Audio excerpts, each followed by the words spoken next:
our presentation today on the Bachelor of International Studies and learning about languages in general as well. I'm Dr. Bénédicte André. I'm a Learning and Teaching Director, and I'm also a lecturer in French Studies.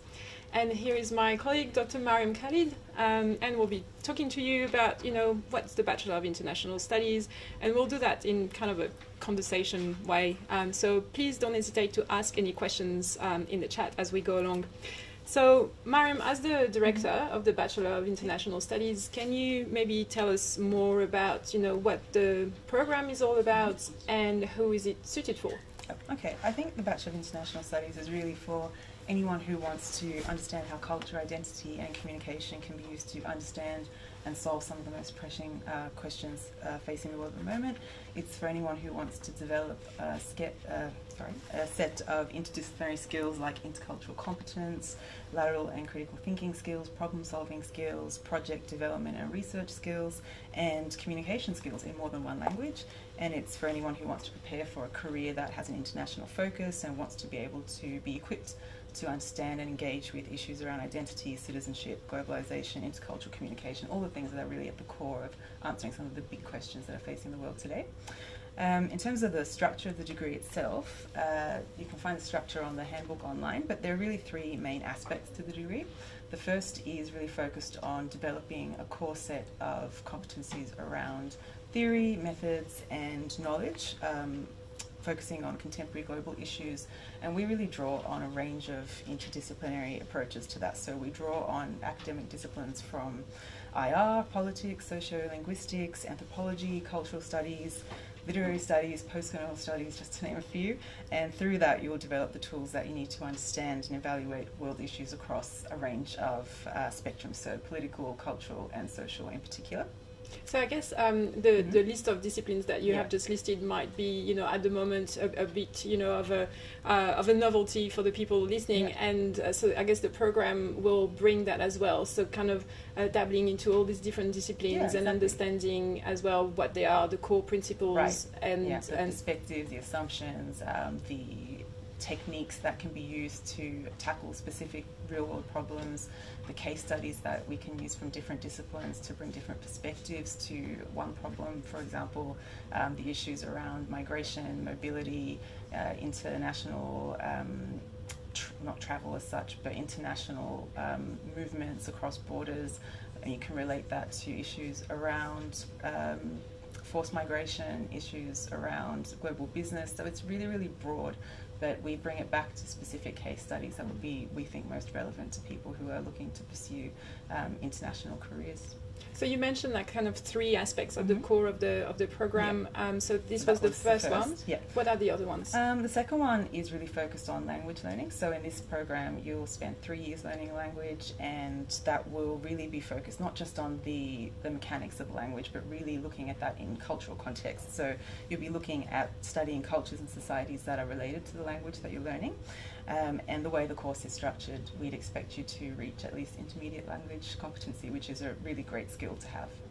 So in terms of languages, we then will capture a broad range of proficiency with students starting with us. I know that a lot of students who are interested in the Bachelor of International Studies, also take that because they want to learn the language.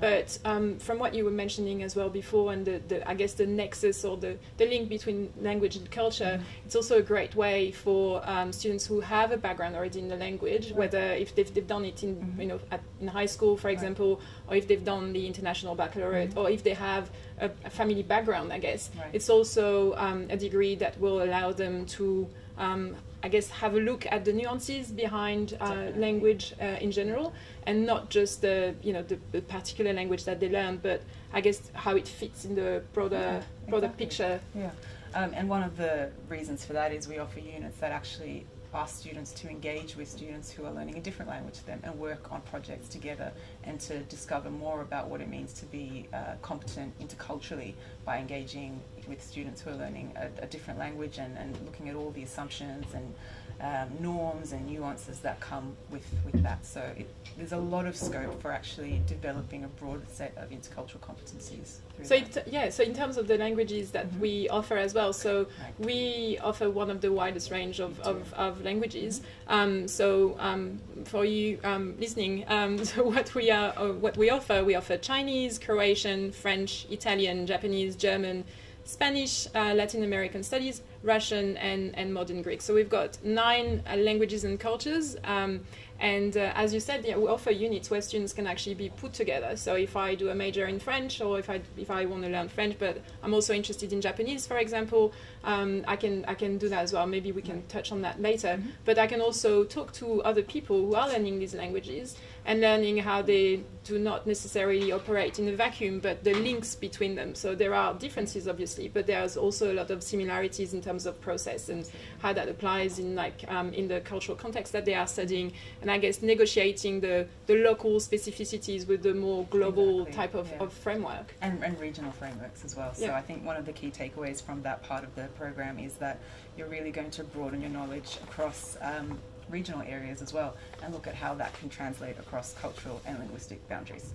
And then the third main pillar of the degree is really about practical experience, and we embed that into the degree in a number of ways. So you'll have a semester-long intercultural experience. Usually that's through a 6-month exchange where you study and live overseas and learn in the language that you're studying as part of your specialisation in the Bachelor of International Studies. We also have some assessment tasks across the various core units in the degree that have actually been developed in conjunction with some of our external partners. So one of them, a project that we're working on at the moment, is actually looking at how to put together a case study that draws on some of the big questions that one of the leading consulting firms in the world would expect their ideal graduates to answer. So that's a real positive, I think, for students who want to have the opportunity to learn put what they're learning into practice as they're actually learning it.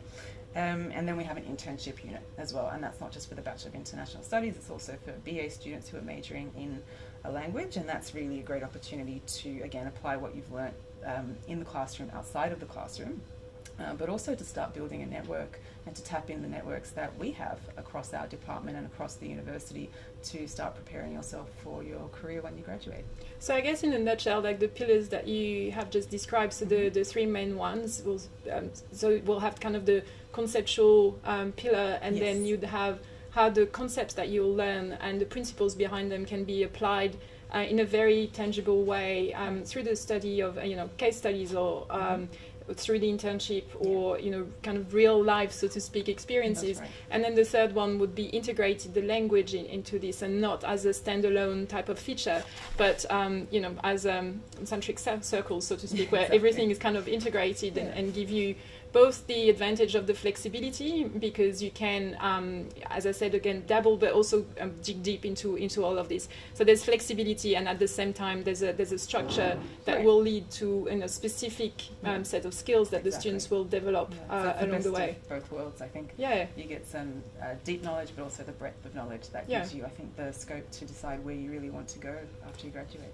So we'll touch on employability and those skills in a minute, but I guess this idea of touching on those broad issues can also mean that you can very easily bring in other degrees that will maybe look at these issues in a different angle and maybe combine them. So can you tell us about the popular combination that you can have with the Bachelor of International Studies? Yeah, so probably 60% of our students are actually combined degree students, and most of those are law students. And I think that's for the simple reason that if you want to have an international legal career, this is one of the best ways to give yourself a demonstrated capacity to do that, and to demonstrate to employers that you have practical experience in actually living and engaging overseas, that you have practical experience in understanding and applying the intercultural and communication issues that so often you come up against when you're working on international, multinational, transnational legal processes and transactions. But it's also about more than that. It's about giving yourself the ability to actually look at what you're focusing on in another degree, which might be a more specific degree in its broader context. So that's really popular with our security studies students to look at it in that way. So security studies is obviously a specific discipline, and the sorts of issues that you look at or come up against in terms of security and managing security, understanding what security is in different regions, really benefits from looking at how those security issues operate in a much broader context of a nation or region's history, its social stratification, its social makeup, and its cultural norms and nuances. And of course, on top of that, if you're going to be working in the security field, being able to communicate effectively in another language is just absolutely invaluable. And being able to capture those nuances, I guess, that could make or break communication. That kind of genuineness and that authority to be able to speak to somebody from a Francophone background, or somebody whose language or a cultural identity is Chinese, to be able to actually engage with somebody on their terms is a skill that could make or break how you operate in security. So I've heard that also a lot of students coming in from the health sciences are also interested in the Bachelor of International Studies. And I think the current situation really highlights that the need to be able to engage with people across borders and to understand what issues globally affecting them in very specific ways locally and regionally is something that, again, can really enhance the way that you deal with and pursue a health career. Yeah. So talking about career, maybe we can talk a bit about the set of skills that the students will develop and acquire, and maybe some of the let's say direction that they can take in their professional life. Yeah.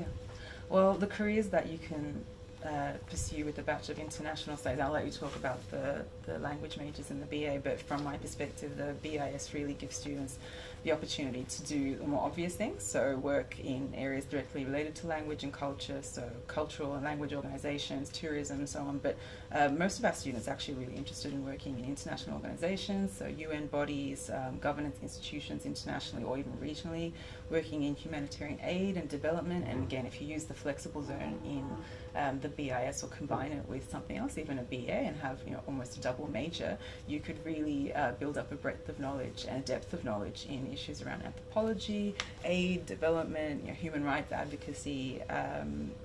A lot of our students also pursue careers in journalism, marketing, law, and consulting.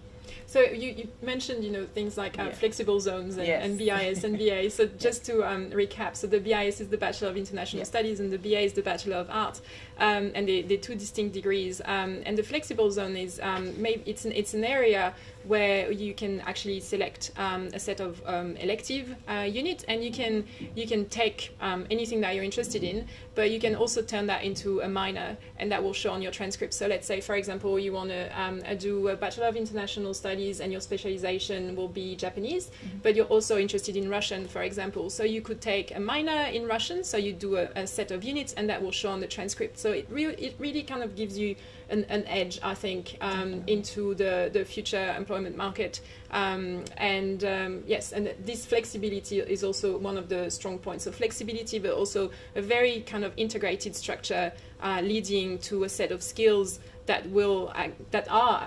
have been identified as the set of skills that recruiters are interested in. Yeah. So I know that, for example, Deloitte was really interested in what we can offer. A lot of the leading consulting firms have made it the point that their research shows that intercultural competence is one of the most, if not the most valued skill at the moment in terms of what an ideal graduate should have. And that's absolutely at the core of what we're developing in the Bachelor of International Studies and also in our language majors in the Bachelor of Arts. Because I guess at the time, so now we've seen a lot of shifts recently around social movements like Black Lives Matter, for example, and Me Too movements and all these social movements that have been happening. Can you tell us maybe how what is happening in the so-called real world? We're not completely dissociated from that world. We're part of it. How what we offer can actually draw on it and make of the students and our future graduates able to tap into all this and turn it into career opportunities. Okay, well, I guess the best example is the fact that as a department we're often approached by people within the consulting world to give insights into the sort of identity politics, the social histories and the political issues around things like Black Lives Matter and Me Too, to be able to help businesses to actually understand how something that is a global movement can actually be understood as being a specific movement with specific nuances and specific aspects that are relevant to particular countries and particular regions and particular industries. So from my perspective, that's probably one of the best ways that we can show what the relevance is of understanding social movements in the context of what we look at in the Bachelor of International Studies. Yeah, that's something that we're working on at the moment. Yes, exactly. And I guess if we have a bit more time, we can maybe look at what are the differences between the language majors and the linguistics degrees. So in the language major, we will so we'll move to Q&A. Yep, that's fine. So in the language major, so this is something that is different from the Bachelor of International Studies. So in the major, so as I said, just to reiterate the languages that we teach. So we have the language and cultures. So we have Chinese, Croatian, French and Francophone studies, Italian, Japanese, German, Spanish and Latin American studies, Russian and modern Greek. So we will in the languages, whether you learn them in the Bachelor of International Studies or as part of the Bachelor of Arts, you will obviously learn the mechanics of the language. So you will learn to speak the language that you're learning. So you will learn things like "Je m'appelle Bénédicte et j'habite en Australie," so things like that. But it's not just the mechanical aspects and how to structure sentences. It's also understanding what lies behind all of this. So a language is always a vehicle to a culture, and you can't dissociate the two. So it's how that language is actually translating, so to speak, that particular culture and how the culture came to be, understanding the different historical movements, also understanding how that's translated in the literature, and that's why we study a lot of literary texts, for example, or cultural texts like films or plays, or looking at visual art, for example. Focusing on sociolinguistics for some of our colleagues who specialize in that field. So it's a very integrated kind of way of looking languages and being able to then send you into the world and having this conversation with the people and understanding how that all fits. So I'm obviously not from the linguistics department, so I won't be able to clearly define what they do. But that's what we look at. I guess in linguistics they will look at the mechanics behind languages as a whole, not specific language per se, but the mechanics behind this and how language is acquired, for example. These are not the things that we cover. But it's actually a very interesting combination. We have a lot of students who combine, studies of linguistics with what we do in languages to have that overall picture of it. So, next question. Apart from becoming a translator, what other jobs are available after learning a language? So again, it's trying to have a look at languages, not so much as, I learn how to speak and I apply it directly in a specific way. It's really having a look at the broader skills that you will learn and how to transfer those skills into different settings. And I think you touched on a lot of that. So the intercultural agility and intercommunication skills as well, being able to actually speak to someone.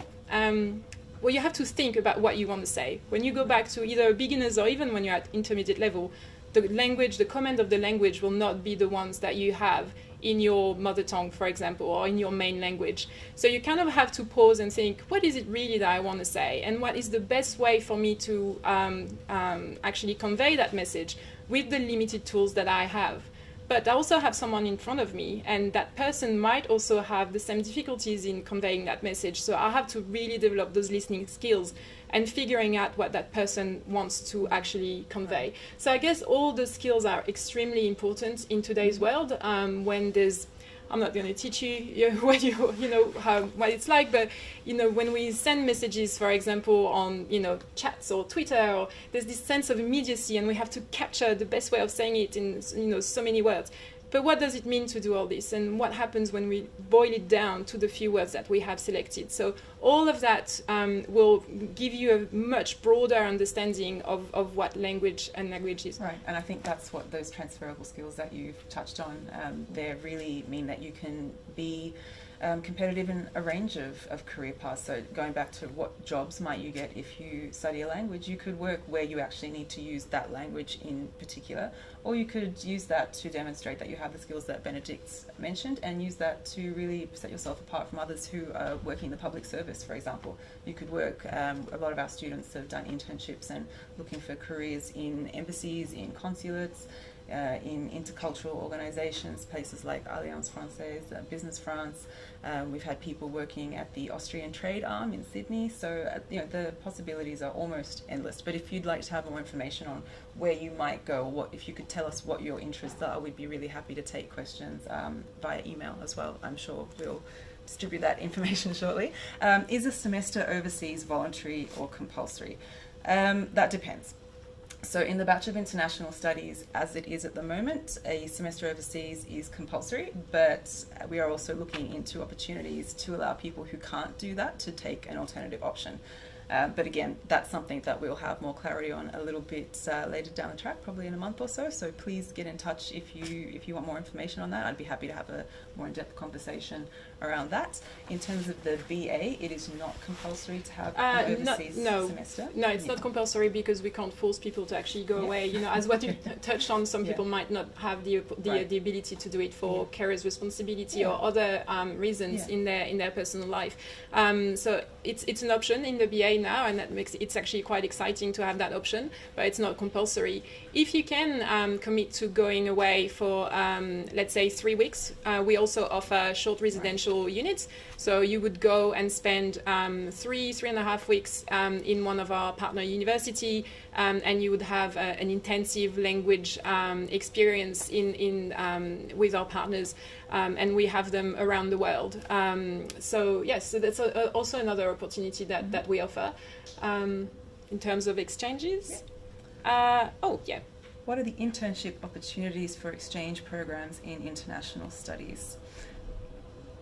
Right. I'll break that into two parts. So the internship opportunities, they are really, really broad and varied. So we have a range of opportunities that we'll advertise on the Macquarie website. They can be local, they can be international, and we also have a really great database of opportunities that we can pursue with students if they have an interest in a particular area, with partners that we've worked with before. So again, international organisations, trade organisations, embassies, multinational law firms, corporates that work in the marketing, business, consulting sort of areas. So the possibilities, again, are really, really broad and almost endless. So that's a really bespoke thing that we do with students. We look at where you want to be, and we look at what's available at that time and work in advance with you to find the right internship for you.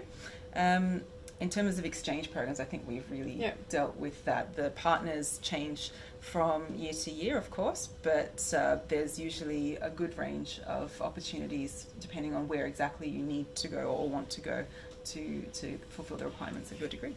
And in terms of exchange, I guess it will be, it's quite a daunting experience. We've had a lot of students who say, well, I've never really lived home, and going away for 6 months is something that I'm a bit apprehensive about. And that's something that we are well aware of. And, when I mentioned, the idea of integrating framework and integrated perspective of how we deliver what we deliver, it's also the support that we bring and the targeting advice that we offer our students. So, for example, in my field, in French studies, I would sit down with the student and, they would say, oh, I would love to study this and I'm interested in that. And I'm going to, let's say, Geneva for or Switzerland in general for my exchange. What can I do? And then we sit down and we work it out and we say, well, look, you want to take that unit, but look at the assessment structure, for example. There's just one main exam at the end. You really want to, take that unit if you're really interested in it, knowing that it's, maybe the framework will be different. Right. So it's, we take it all in. We know you as a student. So by the time you actually reach this exchange level or exchange opportunities, we know you really well, and we know what you are capable of, where you're going. We'll know about your interests, and then we'll try to identify what is best suited to what you want to do.